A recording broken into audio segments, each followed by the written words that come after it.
David here from figbootonpens. Pen manufacturers come in all shapes and sizes. They could be multinational corporations with thousands of employees, or they can be just one person making a small amount of pens in their home workshop. One of the things I love about fountain pens is that it doesn't matter how large your company is. If you make a real quality product, there are enough people out there looking for something new and different that it will sell. And I believe that there is plenty of space in the fountain pen space for small manufacturers to thrive. So today we're going to talk about a pen from one of those small manufacturers called Desiderata. I believe it's a one-man show with everything being produced by a gentleman by the name of Pierre Miller out of Chicago, Illinois. And this is one of his pens, the Desiderata Daedalus. Its distinguishing feature is that it is a flex pen. So what I'm going to do is go over some of the parts of the pen, some of the things that I care for, some of the things I don't care for, show some measurements, and then we'll do a writing sample. So here is the Daedalus, and it is made out of a material called Delrin. That's D-E-L-R-I-N, Delrin. And it's very light and rather soft and cool to the touch.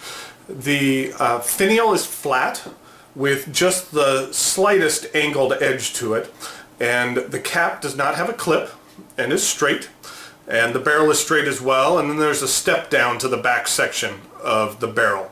The cap and band have a matte black finish and that transitions over to a shiny part of the section right here.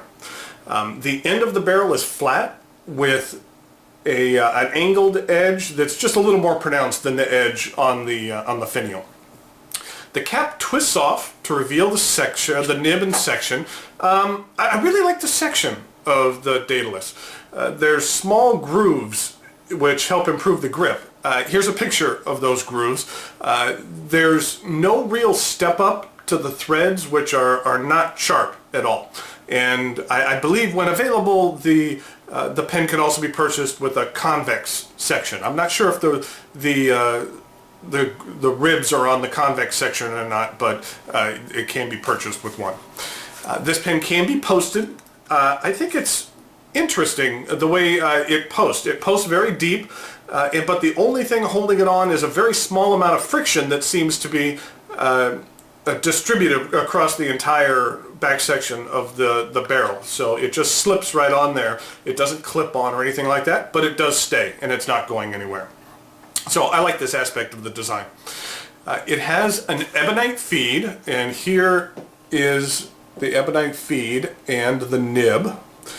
And I'll show you a picture of it here. This is a titanium nitride coated Zebra G nib. These nibs are not rust proof.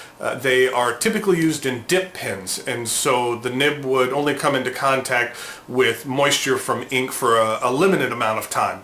So with this nib being used as a fountain pen, it'll be wet all the time. So in theory, over time, the nib will rust and eventually need to be replaced. So that really isn't a big deal, though. Online, you could purchase a 10-pack of these nibs for just under $14. So it's not a big deal to replace these. And I've been writing with this one for a little while and haven't needed to replace it, so I'm not sure what the lifespan of that is. This pen is designed to be used as an eyedropper. I don't even believe it will accept a converter, but with the amount of ink that you use when writing with this pen, you're going to want the extra capacity that the eyedropper provides. There's a lot to like about this pen. It's definitely not a pen you would use for everyday use, like note-taking or just writing in general. It is very scratchy when used at normal writing speed. It's meant for the slow, deliberate pace of calligraphy where you need a tremendous amount of flex. And so in regard to that aspect of it, it performs well.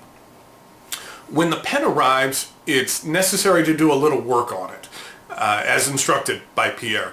You'll need to disassemble the pen and then flush out the cap and flush out the barrel to ensure no little filings from the production process are in there. And you'll need to thoroughly scrub the nib with toothpaste and something like like a magic eraser to get out some of the coating on the nib. And then also you'll need to clean the feed with a toothbrush. When I received mine, there was a lot of some brownish junk that was on there. I'm not quite sure what it was, but it cleaned right up. Pierre has some very helpful videos on YouTube that'll walk you through the process.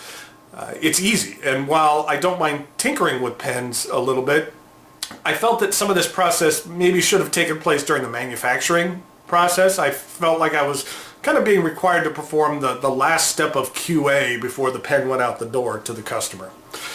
The other thing about this pen is that it could have used a buffing or something along those lines. You could see here at the end of the barrel where the tooling ended that there are some shavings still attached. I'll show a picture of it. And that just needed to be cleaned up. And the same could be said for the cap threads on the barrel. There just seems to be an excess of junk there. I found it interesting that the caps on the barrel actually go all the way back, or as far back as I could see. There's no problem with that, but I had just never seen that before. So and then another thing is when you cap the pen, if you stop when you feel you should stop, it still leaves a gap where you can still see the threads in there. And so in order to hide the threads, you need to really give it a significant twist, kind of a little bit more than you think you should in order to completely hide the threads. So I do understand that this is a handmade pen that might be unique and not as perfect as a mass-produced pen. But when Pierre has these on his stock on his site, the Daedalus typically runs around $65, which isn't bad for a handmade pen, which offers some very interesting features. So let's take a look at some measurements, and then we'll do a writing sample.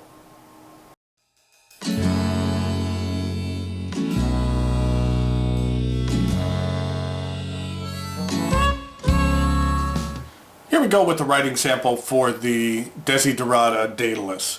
Now, my flex writing capabilities are a bit on the limited side. It's just not one of those things that I've really focused on. So I've brought in a guest writer for this particular example, and we have the Desiderata Daedalus Private Reserve Naples Blue ink. This is what the ink looks like, or at least the bottle. And it's actually one of my favorite inks. I really like this kind of neon blue color. And we have our quick brown fox jumps over the lazy dog. And you can see that it provides some really good line variation. Now we'll just do a little bit of doodling here. And you can see it can lay down a significant portion of ink. And if we're just looking at line variation, this is with no pressure whatsoever. And I'm just starting to apply a little bit more. And without much effort, you can get a lot. And you can see that the ink, it took quite some time for it to start railroading, so the ink actually does keep up well. The flow does keep up well. This is a very wet pen. If you're writing just normally, you can see it writes very scratchy and very dry. So it's a very, very fine line if you're just using this normally. But it is something that you're really not going to want to use for an everyday writer. I don't know if you can really tell, but just from that amount of writing, it really scratched up a lot of paper. So let me just kind of clean the end of that off. So